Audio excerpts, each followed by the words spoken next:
Hi friends, welcome to LP vibes. இன்றைக்கி நம்ம வீடியோவில் மீன் குழம்பு தான் பார்க்க போகிறோம். ரொம்ப ஈஸியாக டேஸ்ட்டாக இருக்கிற மீன் குழம்பு வாங்க பார்த்துடலாம். அதுக்கு முதல்ல கடாயில் நான் 2 ஸ்பூன் மல்லித்தூள் ஆட் பண்ணிக்கிறேன், 2 ஸ்பூன் மிளகாய்த்தூள், கொஞ்சமாக மஞ்சத்தூள் ஆட் பண்ணிக்கிறேன், அப்புறமா காஷ்மீரி சில்லி பவுடர் கொஞ்சமாக. இது எல்லாத்தையும் நல்லா ட்ரை ரோஸ்ட் பண்ணிடுங்க. மிதமான சூடில் வச்சு வறுத்து எடுத்துடுங்க. தனியாக எடுத்து வச்சிடலாம். இப்போது அதே பேனில் கொஞ்சமாக எண்ணெய் ஊற்றிக்கிறேன், கொஞ்சமாக பூண்டு ஆட் பண்ணிக்கிறேன், கொஞ்சமாக இஞ்சி. இது ரெண்டுத்தையும் நல்லா சேர்த்து வதக்கிக்கோங்க.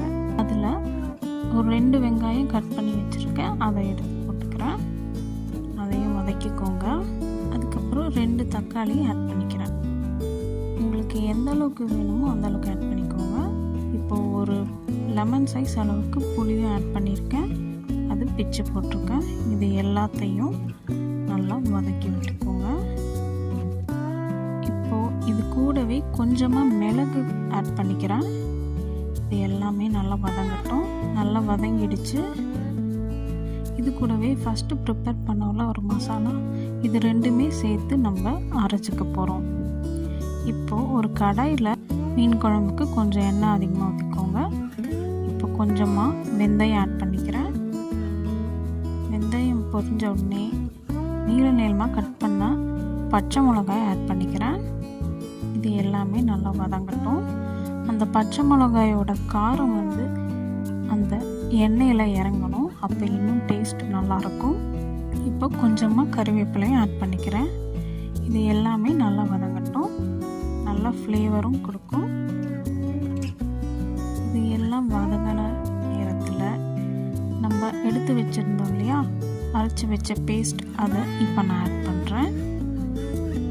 இப்போ எல்லாத்தையும் ஆட் பண்ணி நல்லா கலந்து விட்டுக்கோங்க. இப்போது நான் இந்த குழம்புக்கு தேவையான அளவுக்கு தண்ணி ஊற்றிக்கிறேன். உங்களுக்கு எந்த அளவுக்கு அந்த கிரேவி கன்சிஸ்டன்சி வேணுமோ அந்த அளவுக்கு தண்ணி ஊற்றிக்கோங்க. அதுக்கு தேவையான உப்பும் போட்டு எல்லாமே நல்லா கலந்து விட்டுறேன்.